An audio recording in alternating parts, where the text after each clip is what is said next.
Many of the questions I am asked over time from so many of my clients really center around one main point, and that's navigating markets, uh, especially the breaking points. And we're getting to breaking points in markets like San Diego and LA, Orange County, San Francisco, and those are just the California markets. If you go to most blue states, they'll have a lot of these markets that have gone crazy.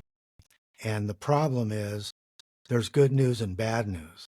The good news is the property you paid 600,000 for is now worth $1 million. The bad news is see the good news. And that is where everything falls apart. Here's why. In San Diego, the median price of a home is about $1 million now, maybe more. The average income per family, per household, is $99,000. Now stick with me. If you do $500,000 loan, put half down, and get 7%, it might be a little less, but that's about right. Your PITI in California, that's principal, interest, taxes, and insurance, will be about $60,000. And you make 99, oops, before taxes. You see where I'm headed with this? You can't even put halfway down and do it. You've got to put 70% down to get 7%, even on a 10-year loan, but with a 30-year ammo. So it becomes impossible. And they call that supply demand. What it really is, there is supply, but demand has no way of executing if their income is the median income or not much more. It needs to be approximately twice that. So if it's 99,000 right at the median, it needs to be a couple 100,000. Well, how many people out of 100 are like that? The median means under that is half. So you can't count that. And 50% are 99 and above. How much are above enough to be twice as much? See, it doesn't make sense. Yet people are talking themselves into holding because, San Diego and markets like it are the golden markets. They always have been. And I have been in real estate licensed since October of 1969. My first listing was a 3-bedroom, 2-bath, 2-car garage, 18.5. Okay? It took about 45 days to sell. Didn't sell in a minute.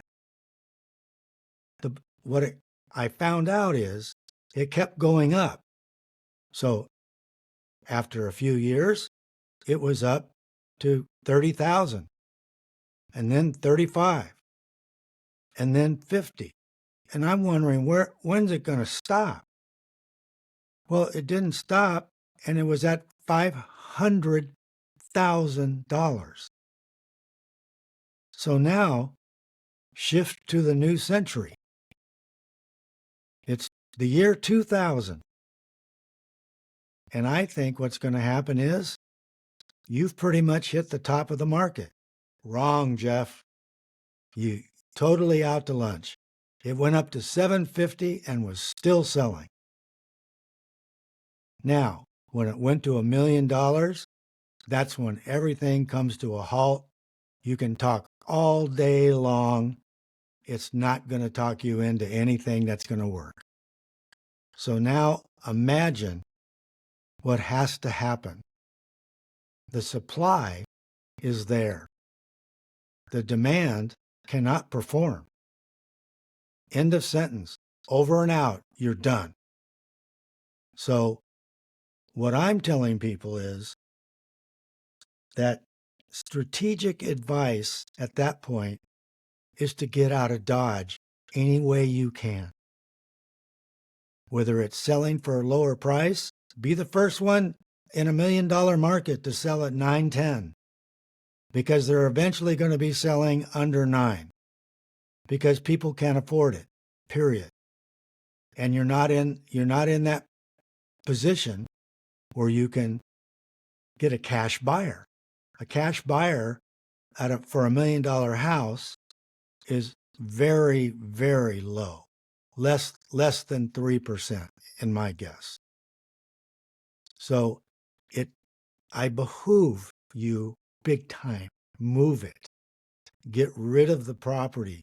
Give me a call. If you're in another area, also call your investment broker in that area. Ask them how long it's going to take to sell. Do they know how to do a tax-deferred exchange? If they don't worry about it. I'll help him. But when it comes down to push and shove, you're going to lose if you still own non-performing stuff. Duplexes, fourplexes, apartments, land. You have to face reality and get out. And the bottom line really is, if you don't do that, you're going to end up losing. And I hate to be the one to tell you that, but that's the case. And I wish you well, man.